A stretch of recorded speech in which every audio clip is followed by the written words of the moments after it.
sibuk sekali sehingga beberapa pilihan terpaksa harus direschedule ya. Baru sedikit sekali. Tolong buat kertas tulis dari sini di mana ya? Absen. Ya. Nggak usah nulis namanya ya. Kertas aja. Tulis nama sama NIM sama tanda tangan. Oke. Pada pagi hari ini kita akan mendiskusikan tentang aplikasi klinis dari imunofarmakologi. Jadi mungkin beberapa sudah pernah disampaikan yang imunofarmakologinya, tapi ini nanti akan kita kita ulang lagi sama diberikan contoh-contoh aplikasi klinisnya, gitu ya. Penggunaannya seperti apa? Kalau kemarin kita belajar konsep imunofarmakologi, sekarang kita ulang lagi konsepnya tambah ke aplikasi klinisnya. Nah ini yang overview-nya ya, nanti cepat saja review dari konsep imunofarmakologi mengulang yang kemarin, terus kemudian nanti ke aplikasi klinisnya. Oke ya, ini kemarin sudah. Jadi intinya kita membedakan prinsip dasar sistem imun itu membedakan antara sel antigen dan non sel antigen. Terhadap yang sel antigen dia akan mengenali sehingga akan timbul imunotoleran, sedangkan pada yang non sel antigen dia akan menganggapnya sebagai tidak asing sehingga nantinya akan menimbulkan respon imun baik itu imun maupun adaptif gitu ya. Nah, non sel antigen itu dia variasinya banyak sekali, bisa organisme infeksius seperti bakteri, virus gitu ya, parasit. Kemudian bisa organ yang ditransplantasikan, kemudian juga bisa sel tumor ya. Sel tumor itu sekarang dipelajari ternyata dia juga ada kaitannya dengan kemudian yang terakhir adalah sel endogen yang dikenali sebagai tidak asing oleh tubuh kita pada penyakit autoimun disease gitu ya. Kemudian respon imun itu kalian ini dia bersifat general gitu ya, dia bersifat umum menyerang semua antigen yang masuk ya. Jadi dia tidak spesifik, sedangkan kalau yang adaptif dia spesifik terpicu oleh antigen tertentu. Jadi nanti respon yang muncul itu juga hanya spesifik terhadap antigen tersebut.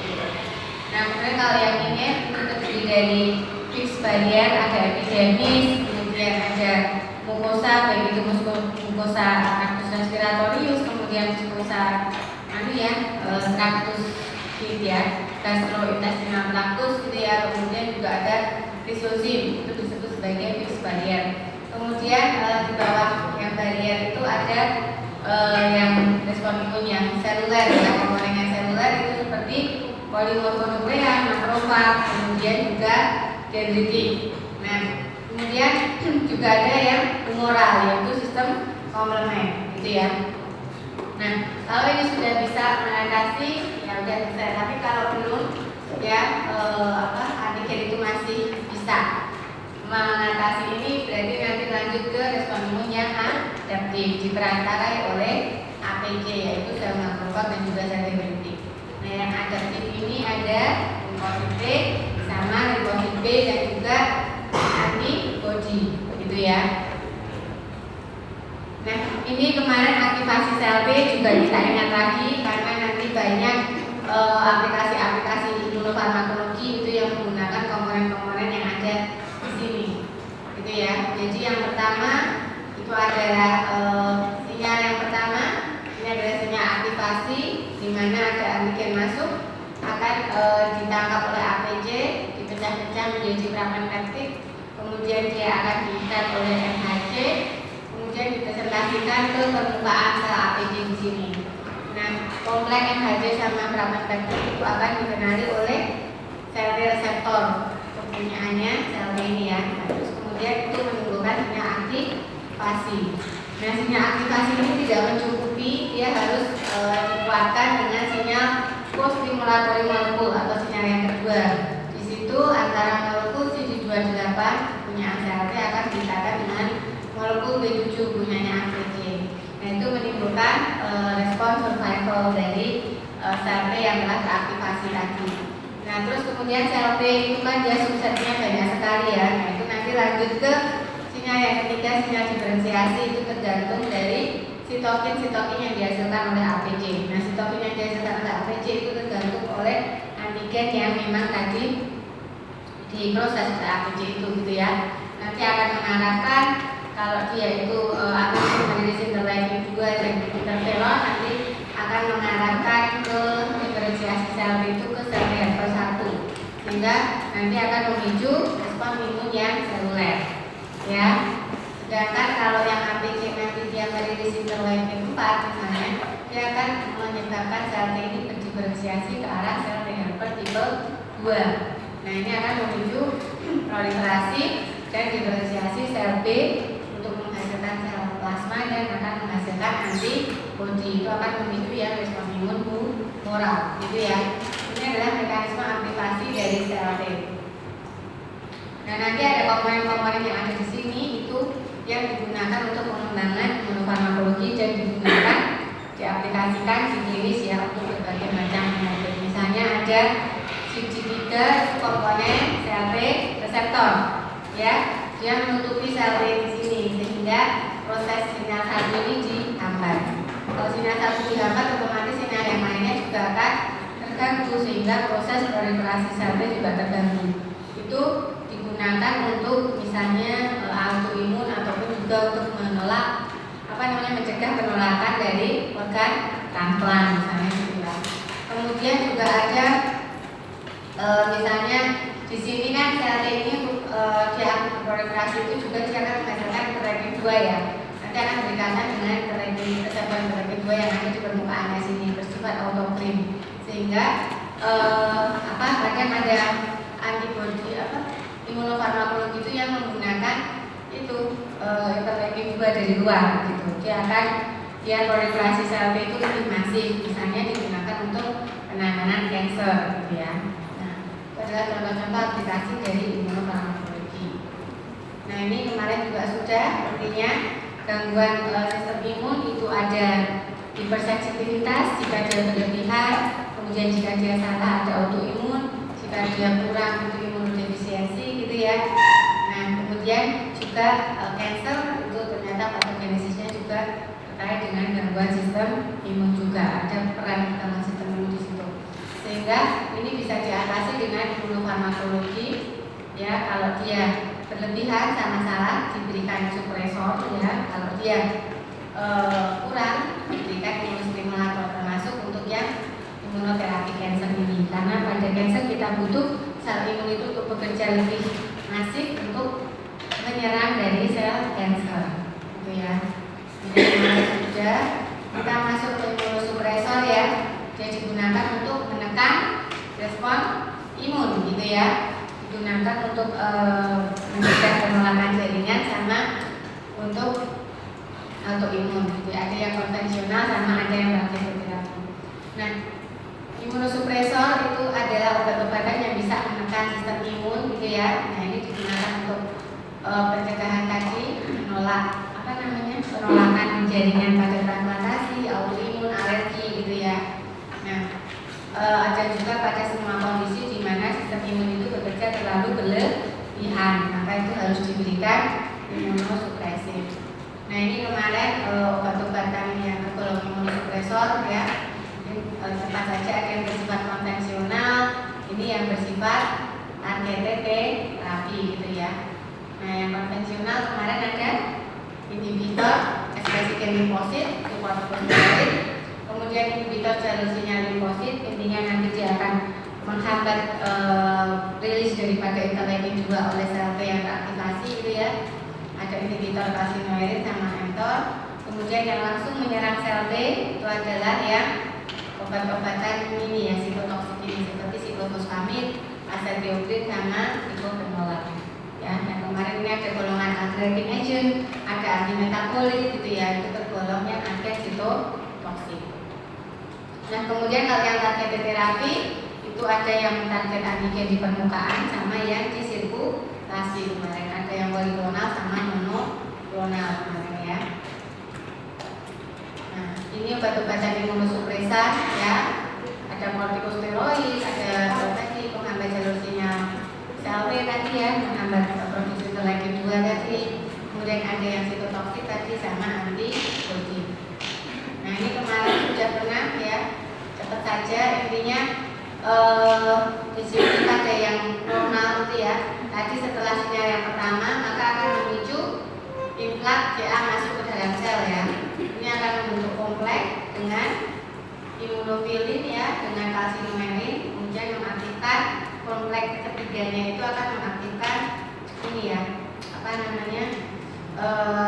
Jadi ada CA, kemudian imunofilin sama kalsinumerin itu akan mengaktifkan kalsinumerin sehingga akan mendefosforilasi dari NF-AD itu, sehingga NF-AD itu akan lepas masuk ke dalam inti sel. Di promotor dia akan mempengaruhi ekspresi dari gen-gen yang ada di interleukin 2 ini ya. Interleukin 2 itu dia dihambat ekspresinya. Gitu. Ini kalau yang normal, dia NF-AD itu akan memicu interleukin 2, kemudian interleukin 2 berikatan dengan reseptor interleukin 2, kemudian dia akan berikatan dengan mTOR di sini ya. Nah, kemudian akan masuk ke siklus sel di sini memicu proliferasi sel. Ini ya kondisi normal. Kalau kita ingin mencegah proliferasi berlebihan, maka bisa mencegah dari mekanisme ini dengan beberapa pengobatan gitu ya. Yang pertama adalah siklosporin dan tacrolimus. Ini dia mengikat apa kemarin? Imunofilinnya ya. Biar kompleks itu tidak terjadi. Kalau kompleks tidak terjadi, otomatis NF-AD itu juga tidak bisa ke sini, tidak bisa memicu ekspresi interleukin 2, sehingga proliferasinya juga akan diganggu. Kemudian bisa pemberian steroid, dia merupakan imunosupresor yang poten ya, dia akan menghambat ekspresi gen-gen limfosit di sini. Kemudian dia juga bisa pemberian obat yang inhibitor mTOR di sini, sirolimus, sehingga tidak bisa masuk ke siklus sel. Nah, kemudian juga bisa diberikan obat-obat sitotoksik tadi ya. Kalau ini langsung menyerangnya ke sini, bahan-bahan siklus selnya itu dia diganggu, sehingga dia juga tidak bisa berproliferasi. Nah, ini adalah tadi ya rangkuman dari obat-obatan imunosupresif. Ada inhibitor kalsinumerin, inhibitor mTOR, sitotoksik tadi ya, ataupun obat-obat antiproliferatif. Kemudian ada kortikosteroid ya, kemudian juga ada agen biologi tadi. Kalau yang agen biologi itu ada ya antibodi poliklonal, antibodi monoklonal ya, ada yang sitokin base ya. Nah, ini sitokin base ya. Kalau antibodi poliklonal ada ATG ya, sama proteimmunoglobulin ya. Kalau proteimmunoglobulin itu untuk mencegah inkompatibilitas RH ya kan.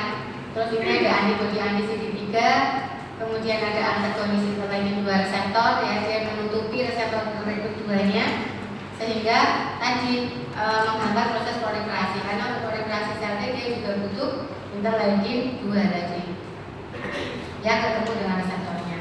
Kemudian juga ada antagonis interleukin 1, kemudian ada inhibitor TNF-alpha. Kalau yang ini di sirkulasi, ya ini juga di sirkulasi. Nah, kemudian kita masuk ke aplikasi klinisnya ya. Yang pertama adalah aplikasi klinis dari kortikosteroid. Nah, ini adalah mekanisme kerja daripada kortikosteroid. Intinya dia memicu gen-gen di limfosit itu, memicu yang antiinflamasi dan menghambat yang proinflamasi gitu ya. Selain itu dia juga menghambat kemoatraktan, sehingga menghambat perekrutan komponen-komponen imun lainnya ke site of inflammation gitu ya. Nah, dan juga menghambat mediator-mediator ini. Itu adalah peran dari kortikosteroid.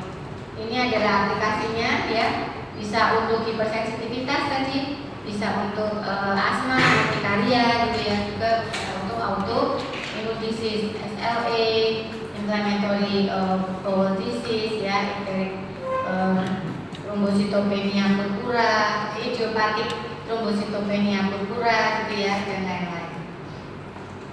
Nah, ini juga mekanisme kerjanya bisa dibaca sendiri. Ini efek sampingnya ya. Kortikosteroid itu karena dia bisa digunakan untuk banyak penyakit, nah itu sering disalahgunakan dan dia bisa menimbulkan berbagai efek samping ini kalau digunakan secara jangka panjang. Osteoporosis bisa memicu intoleransi glukosa ya.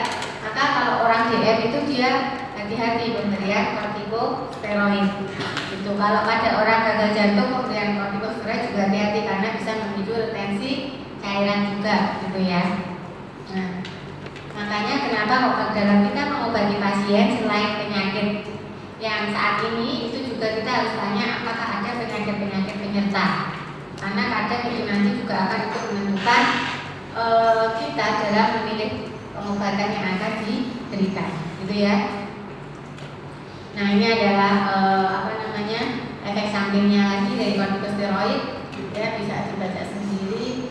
Nah kemudian ini adalah aplikasi kortikosteroid pada asma. Nah, kita harus ingat dulu patogenesis dari asma, gitu ya. Nah intinya asma itu kan dia hipersensitivitas tipe 1 ya. Ada alergen yang masuk, kemudian dia ditangkap oleh APC. Setelah ditangkap oleh APC dia akan dipresentasikan kepada sel T gitu ya. Nanti kemudian ada 3 sinyal tadi, kemudian akan sel dendritik tadi akan menghasilkan interleukin 4 yang akan memicu sel T menghasilkan T helper 2 tadi ya, berdiferensiasi ke arah T helper 2. Kemudian T helper 2 ini juga akan menghasilkan interleukin 4 dan interleukin 13 akan mengaktifkan sel T untuk menghasilkan antibodi ya. Antibodinya itu akan antibodinya yaitu imunoglobulin E akan berikatan di permukaan sel mas. Itu yang pertama. Kemudian nanti setelah terjadi re-exposure terhadap alergen yang sama, maka dia akan langsung berikatan dengan imunoglobulin E yang sudah ada di permukaan sel mas. Sehingga dia akan memicu degranulasi sel mas ya, akan rilis mediator-mediator inflamasi, histamin, leukotriene, prostaglandin gitu ya, macam-macam itu. Nah, inilah yang akan menimbulkan hiperreaktivitas bronkus, ya, bronkus spasme, edem, mukosa yang keluarnya mukus yang berlebihan gitu ya, obstruksi gitu ya. Nah, kemudian inilah yang menimbulkan gejala-gejala dari asma. Makanya dalam mengobati asma ini kan tadi ada dasar dari yang menyebabkan adalah yang ini kan, sitokin ini kan ya. Nah itu makanya kortikosteroid tadi itu kan dia diberikan untuk menekan produksi dari ekspresi dari sitokin itu tadi ya. Nah makanya kita harus memberikan kortikosteroid pada asma. Karena kalau kita hanya memberikan bronkodilator gitu ya, kemudian mukolitik kayak gitu, itu hanya bersifat bersifat simptomatis. Nah, kausatifnya itu dia belum ada obatnya gitu. Makanya biasanya kombinasi antara kausatif sama simptomatis gitu. Nah, itu nanti biar lebih cepat sembuh pasiennya gitu ya. Itu adalah aplikasi dari kortikosteroid. Nah, ini adalah jurnalnya ya, terkait aplikasi klinis kortikosteroid inhalasi untuk asma dan BPOK, nanti bisa dibaca. Ini mekanisme kerjanya, bagaimana kortikosteroid itu bisa untuk mengatasi itu tadi ya. Nah intinya dia yang sudah saya bilang tadi, dia meningkatkan ekspresi dari gen-gen antiinflamasi dan menekan ekspresi gen-gen pro-inflamasi. Dia juga akan menekan pneumokin gitu ya. Nah kemudian juga akan menekan enzim inflamasi seperti COX-2 dan lain-lain ya. Kemudian juga akan menekan adhesion molekul ya, seperti IJAM1 itu, sehingga dia bersifat sebagai kemoatraktan kan ya. Kalau ini ditekan kan berarti komponen-komponen ini yang datang ke site of inflammation itu juga dihambat dengan pemberian kortikosteroid. Nah ini ya tadi ya, kortikosteroid itu dia punya efek tadi ya, punya efek baik pada sel eosinofil juga, pada sel mas, makrofag, dendritik, dia akan menekan gitu ya. Dan juga dia punya efek di sel-sel ini ya, termasuk yang pada airway tadi, yang di bronkusnya dia akan menyebabkan vasodilatasi, bronkodilatasi gitu ya. Nah ini adalah beberapa dari kortikosteroid ya, macam-macam ini kortikosteroid yang inhalasi ya, ada budesonide, ada triamcinolone gitu ya. Nah ini baca tadi benar. Nah itu tadi kortikosteroid untuk asma. Kemudian ini kortikosteroid untuk SLE ya. Kortikosteroid untuk SLE itu karena SLE tadi juga autoimmune disease. Nah kemudian di sini dosis pemberian kortikosteroid itu sangat ditentukan oleh kondisi klinis dari SLE itu. Kadang itu kan apakah dia hanya pemeliharaan ataukah dia diberikan pada saat dia eksaserbasi gitu ya, karena dosisnya akan berbeda ya. Nah itu tadi kortikosteroid. Kemudian kita ke aplikasi klinis inhibitor jalur sinyal limfosit ya. Tadi ada apa? Calcineurin sama apa? Sirolimus tadi ya, inhibitor mTOR tadi. Nah ini tadi sudah ya, dia bekerjanya bagaimana. Bekerjanya intinya dia menghambat terbentuknya kompleks antara kalsium, imunofilit sama calcineurin sehingga menghambat aktivasi dari calcineurin. Hanya bedanya imunofilit yang diikat ya. Kalau siklopilin dia apa namanya? Nah kalau siklosporin dia itu yang diikat siklopilin. Kalau yang tacrolimus yang diikat adalah alpha binding protein gitu ya. Nah ini siklosporin kalau bisa dibaca sendiri ya, cepat saja ya. Intinya dia inhibitor calcineurin tadi sehingga nanti menghambat proliferasi sel T tadi, digunakan untuk menekan penolakan jaringan ya. Tacrolimus juga cepat saja, sirolimus cepat saja sudah. Nah kita ke aplikasi klinis yang agen sitotoksik. Itu ada alkylating agent, ada antimetabolit ya. Nah ada yang ini metotrexat itu dia apa kemarin menghambat enzim DHFR sehingga akan menghambat apa namanya pembentukan DNA. Itu langsung dia bersifat sitotoksik, langsung menyerang sel T. Nah gitu ya. Nah ini adalah apa namanya masing-masing itu mungkin ini cepat saja ya. Nanti lebih kita ke yang imunoterapi cancer yang akan kita perdalam. Karena ini kan kemarin sudah tinggal dibaca sendiri, ya kan? Nah ini ada teori juga, ini sudah kita cepat saja. Nah ini tadi ya imunosupresor kita sudah yang di sini. Kemudian ini yang targeted terapi sekarang, ya. Nah aplikasi klinis imunosupresor golongan yang targeted terapi. Targeted terapi ada yang poliklonal sama ada yang monoklonal ya. Kalau yang poliklonal contohnya ATG itu dia mentarget beberapa cluster of differentiation secara bersamaan, terutama cluster of differentiation di sel T ya. Sel T itu kan banyak sisinya. Nah ini dia ditarget sama-sama oleh si anti timosid globulin ini gitu ya. Nah nanti karena terus meningkat itu sehingga nanti dia akan langsung menyerang sel T itu gitu ya. Sama dia untuk profilasis respon organ rejection.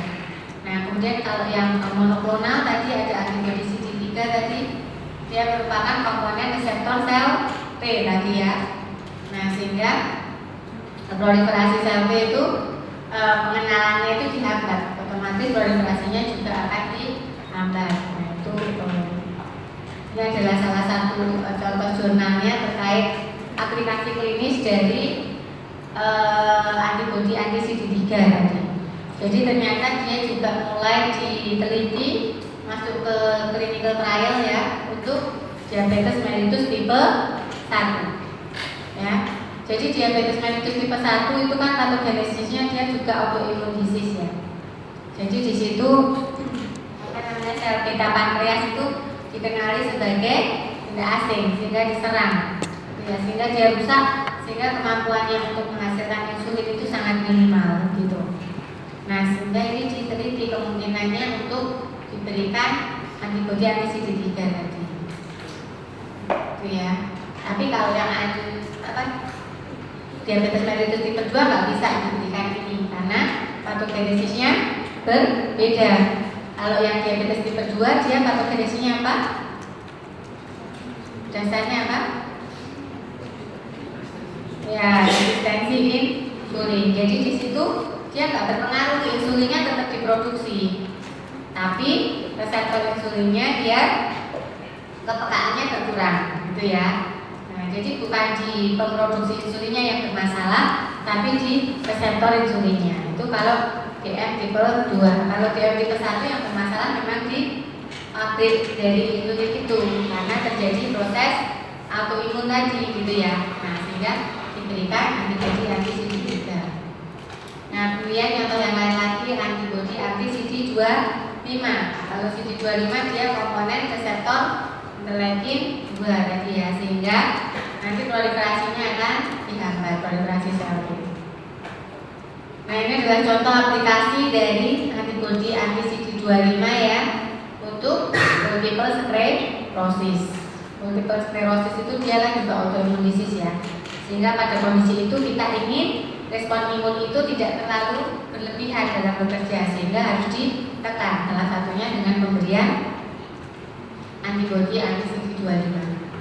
Ya, nah kalau yang di sirkulasi ada contohnya antibodi anti-TNF alpha itu pada rheumatoid arthritis, karena TNF alpha dia berperan pada patogenesis penyakit tersebut, sehingga ditarget gitu ya, biar nanti klinisnya itu bisa berkurang.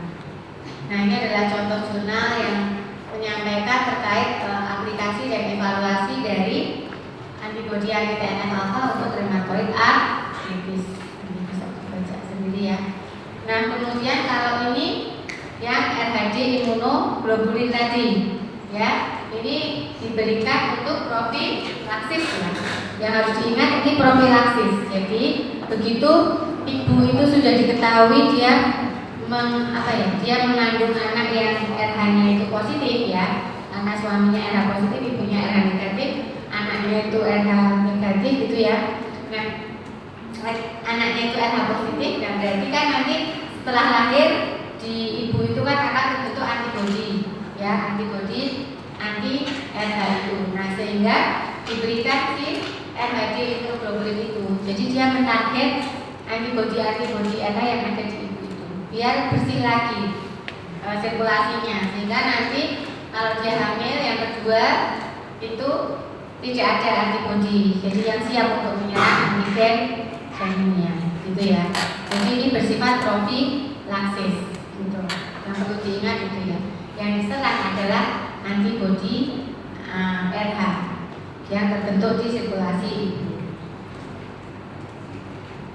Nah, ini ya, ini dosisnya, ini pemberiannya gitu ya, paling lambat 72 jam setelah melahirkan. Ya, nanti udah. Nah, kemudian kita masuk ke imunostimulator ya, yang imunoterapi kanker ya. Nah, intinya obat-obat imunostimulan itu obat yang digunakan untuk meningkatkan respon imun ya. Nah, biasanya untuk penyakit infeksi, tumor gitu ya, tadi yang imunodefisiensi gitu ya, dimana kondisi-kondisi ini tuh memerlukan sistem imun itu untuk di booster, untuk dikuatkan, untuk menyerang penyakit-penyakit itu gitu ya. Nah, kemudian imunoterapi itu kan intinya kita itu meningkatkan sistem imun kita akan bisa untuk menghancurkan mikroba-mikroba dan tumor ini gitu ya. Nah, kadang itu menguatkannya itu bisa dengan menggunakan agen biologi ya. Agen biologi itu seperti vaksin itu ya, bakteri-bakteri yang melemahkan. Kemudian juga bisa sel based itu misalnya vaksin sel dendritik gitu ya. Nah, itu adalah yang digunakan untuk imunostimulan. Nah, ini ya. Kenapa dasar daripada agen biologis tadi bisa digunakan sebagai imunostimulan seperti yang bakteri tadi? Karena bakteri itu dia punya PAMS. Mungkin kemarin juga sudah disinggung ya, PAMS itu apa? Pattern Associated Pathogen Associated Molecular Pattern. Ya, jadi ini dia yang bisa untuk menginduksi inflamasi ya, menginduksi respon imun gitu ya. Nah, sehingga ini itu digunakan tadi untuk kalau kita ingin memboosting respon imun kita bisa dengan pemberian tadi bakteri yang dilemahkan itu, misalnya vaksin itu ya. Nah, contohnya vaksin BCG itu dia juga bisa diaplikasikan untuk CA guli-guli atau CA bladder. Jadi disuntikkan di situ. Nah, karena tadi dia punya kemampuan untuk memicu sistem imun di situ, sehingga nanti sistem imun itu akan menyerang sel-sel CA bladdernya itu dengan lebih masif gitu ya. Nah, kemudian juga ada yang tadi kan agen biologis ya. Ini ada juga yang sitokin. Nah, jadi dia sitokin based terapi gitu ya. Nah, karena sitokin itu dia juga mampu memboosting sistem imun tadi, memicu inflamasi, sehingga kadang dia juga punya efek samping gitu dalam pemberiannya. Nah, pasien-pasien yang akan diberikan imunoterapi berbasis sitokin ini dia harus dirawat di rumah sakit. Jadi biar bisa dipantau dengan ketat, karena khawatirnya muncul efek samping itu, gitu ya. Nah, misalnya yang interleukin 2, ya, interleukin 2 itu digunakan. Kenapa kok bisa diberikan interleukin 2? Dasar pemikirannya. Karena interleukin 2 tadi diperlukan untuk apa? Memicu proliferasi sel T tadi ya. Nah, sehingga ini diaplikasikan untuk melanoma, ya, kemudian kanker ginjal metastatik gitu ya. Tapi dia juga punya efek samping. Kemudian interferon gamma. Interferon gamma ini dia juga mampu untuk mengaktifkan ini ya, innate ataupun adaptive immunity itu ya. Dia mengaktifkan NK sel, ya, mengaktifkan kemampuan APC, mengaktifkan makrofag gitu ya. Nah, ini digunakan untuk hepatitis C, multiple ya. Nah, itu. Tapi dia juga punya efek samping. Nah, kita masuk ke aplikasi klinis imunoterapi kanker ya. Ini adalah contoh-contoh yang berbasis seluler, yang berbasis sitokin, sama antibodi monoklonal tadi ya, yang digunakan untuk terapi beberapa sel kanker ya. Ini mungkin bisa cepat ya, karena kemarin juga sudah. Nah, ini yang vaksin sel dendritik ya. Vaksin sel dendritik ini sudah diaplikasikan untuk CA prostat, tapi dia bersifat autolog. Dasar pemikirannya, kalau ada CA kita kan butuh sel imunnya bekerja lebih banyak tadi ya. Makanya dibantu dengan pemberian vaksin sel dendritik itu, biar yang berperan sebagai APC itu lebih banyak lagi gitu ya. Biar nanti yang menyerang sel kankernya juga lebih banyak. Nah, ini adalah contoh jurnal yang membahas dari vaksinasi sel dendritik ya untuk glioblastoma. Glioblastoma itu kan kanker otak ya. Nah, jadi intinya untuk kanker itu memang kita butuh sel imun itu untuk bekerja lebih, salah satunya dengan pemberian vaksin sel dendritik. Kemudian ini contoh yang lain, antibodi anti CD52 ya. Antibodi anti CD52 itu kan dia CD52 itu merupakan cluster of differentiation dari sel limfosit T yang matur ya. Sel limfosit yang matur dia ada CD52-nya ya, sehingga ini tuh memicu keganasan yang disebut sebagai leukemia yang CLL, chronic lymphocytic leukemia. Nah, ini bisa diberikan antibodi anti CD52 gitu ya. Kemudian ada antibodi anti HER2, kemarin juga ini untuk kanker payudara, tapi memang harus dipastikan bahwa kanker payudara itu yang mengekspresikan human epidermal receptor tipe 2 itu. Karena kanker payudara itu kan jenisnya banyak ya. Ada yang HER2 positif, ada yang PR positif gitu ya, ada yang triple negatif. Kalau triple negatif itu dia nggak mengekspresikan apa-apa, tapi dia jadi cancer itu, sehingga itu paling susah diterapi karena belum ketemu penyebabnya apa. Nah, kalau yang triple negatif sampai sekarang itu baru obatnya hanya kemoterapi, padahal kan dia efek sampingnya berat gitu ya. Tapi kalau yang CA payudara yang penyebabnya itu karena overekspresi HER2 itu sudah ketemu obatnya, yaitu dengan antibodi anti HER2. Kalau yang penyebabnya karena overekspresi dari progesteron reseptor dan estrogen reseptor juga ada obatnya dengan hormonal terapi, gitu ya. Nah, jadi memang harus dipastikan dulu dengan pemeriksaan patologi anatomi anatomi. Jadi biasanya kalau ada pasien benjolan di payudaranya, di anamnesis, diperiksa fisik ke arah yang keganasan gitu, terus dilakukan FNAB, biopsi jarum halus ya, kemudian nanti diwarnai, dicat, terus dilihat di bawah mikroskop, diwarnai terhadap itu tadi, marker-marker tadi. Nah, terus nanti kelihatan, oh ini jenisnya yang mana. Nah, itu yang menentukan adalah dokter spesialis patologi anatomi.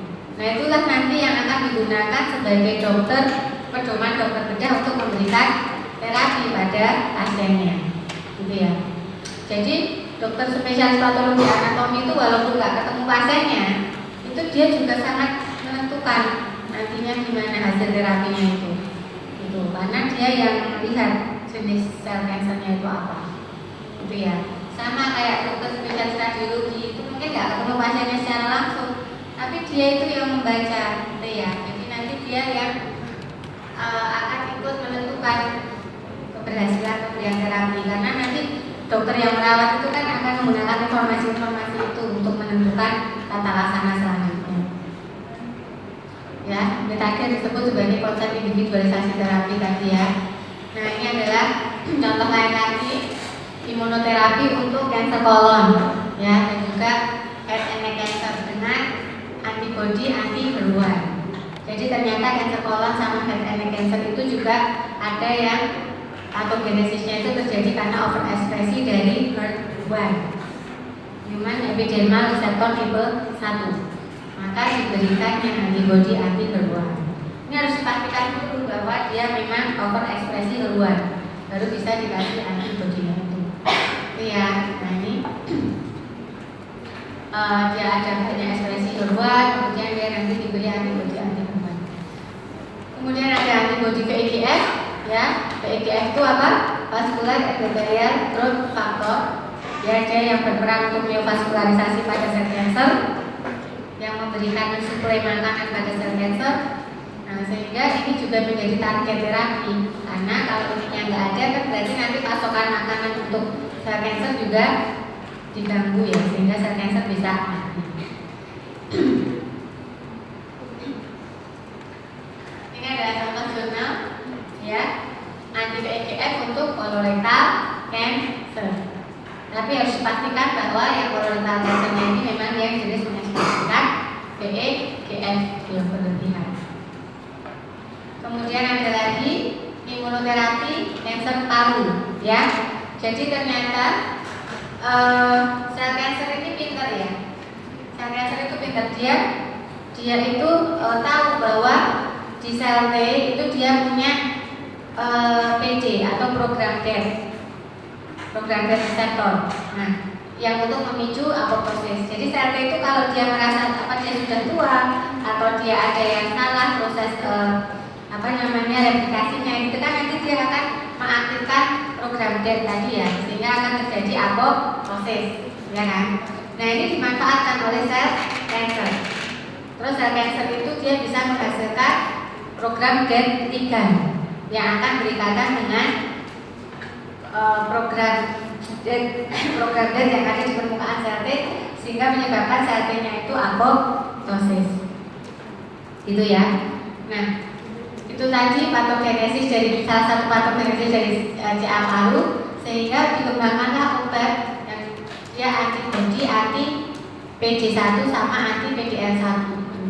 Dia menutupi program death reseptor dari sel T maupun dia menghancurkan dari program death ligand yang dihasilkan oleh sel sel kanker, sehingga nanti peran sel kanker dalam mematikan sel T itu menjadi hambat, gitu ya. Paham nggak ini? Jadi sel kanker itu dia akan selalu belajar, oh kelemahannya sel T itu apa, gitu. Kadang dia akan memanfaatkan yang dipunyai oleh lawannya itu untuk menyerang. Salah satunya dia punya program delta, dia punya sensor untuk mematikan diri dia sendiri. Nah, sensornya itu harus on kalau dia ketemu ligandnya. Nah, maka sel T membuat ligandnya itu program death ligand gitu, sehingga kalau nanti ketemu kan jadi sel T-nya akan apoptosis. Nah, Karena sudah dipahami seperti ini, maka dibentuklah antibodi anti program D1 dan program D3 misalnya. Itu ya. Nah, ada lagi yang antibodi anti sel APO kemarin sudah ya. Jadi sel T kalau proliferasinya sudah berlebihan, maka nanti CD28 itu akan diganti menjadi CTLA4. Nanti dia akan berdekatan yang gantian berdekatan dengan D7 sehingga stop proliferasinya.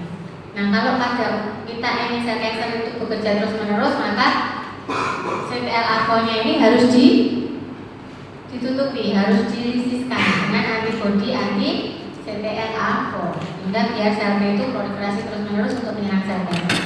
Ini digunakan untuk melanoma. Itu ya. Nah, ini juga beberapa contoh jurnal yang lain. Ini antibodi anti CD20 untuk non-Hodgkin lymphoma. Jadi non-Hodgkin lymphoma itu kan keganasan sel B. Di permukaan sel B itu ada CD20-nya, sehingga diberi antibodi anti CD20. Ini beberapa antibodi monoklonal yang telah di-approve di bidang onkologi. Ya, bisa dibaca sendiri. Ini semua berbasis imunofarmakologi. Ini juga beberapa yang lain lagi ya, bisa dibaca sendiri. Ya, mungkin itu yang bisa saya sampaikan terkait aplikasi klinis dari imunofarmakologi. Ya, jadi nanti kalau pas sudah sampai di koas, di klinik ketemu pasien-pasien yang mendapatkan obat itu ya, terutama pasien-pasien cancer itu nanti paham ya bahwa itu merupakan contoh-contoh aplikasi klinis dari imunofarmakologi. Pertanyaan sampai sini?